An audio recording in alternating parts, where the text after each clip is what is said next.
In the same way, the world is a phenomenon upon the substratum of the single reality, which is not affected by it in any way. Reality is only one. Talk of illusion is due only to the point of view. Change your viewpoint to that of knowledge, and you will perceive the universe to be only Brahman. Being now immersed in the world, you see it as a real world. Get beyond it, and it will disappear, and reality alone will remain.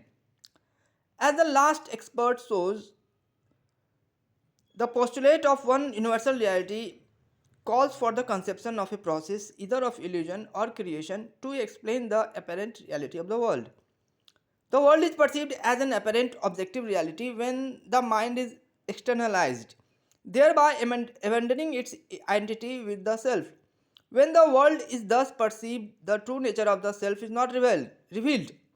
Conversely, when the self is realized, the world ceases to appear as an objective reality. That is illusion which makes one take what is ever present and all pervasive, full to perfection and self luminous, and is indeed the self and the core of one's being, for non existence and unreal. Conversely, that is illusion which makes one take for real and self existent. And what is non existent and unreal, namely the trilogy of world, ego, and God.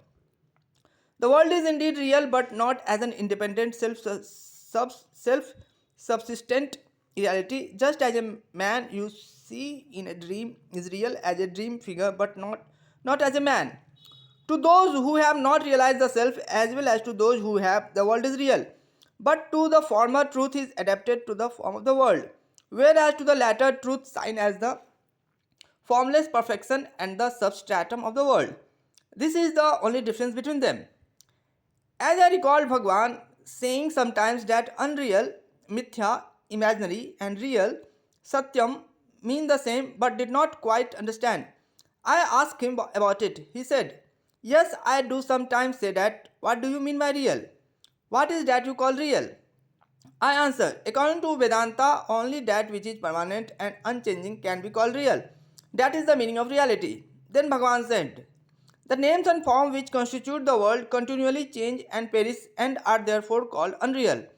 It is unreal, imaginary to limit the self to these names and forms, and real to regard all as the self." The non-dualist says that world is unreal, but he also says all this is Brahman. So it is clear that when he condemns what he condemns is regarding the world as objectively real in itself, not regarding it as Brahman. He who sees the self alone in the world also. It is immaterial to the enlightened whether the world appears or not. In either case, his attention is turned to the self. It is like the letters and the paper on which they are printed. You are so engrossed in the letters that you forget about the paper. But the enlightened sees the paper as the substratum whether the letters appear on it or not. This is still more succinctly stated as follows. The Vedantin do not say that the world is unreal. That is a misunderstanding. If they did, what would be the meaning of the Vedantic text, all this is Brahman? Then they only mean that the world is unreal as the world but real as self. If you regard world as non-self, it is not real. Everything, whether you call it illusion,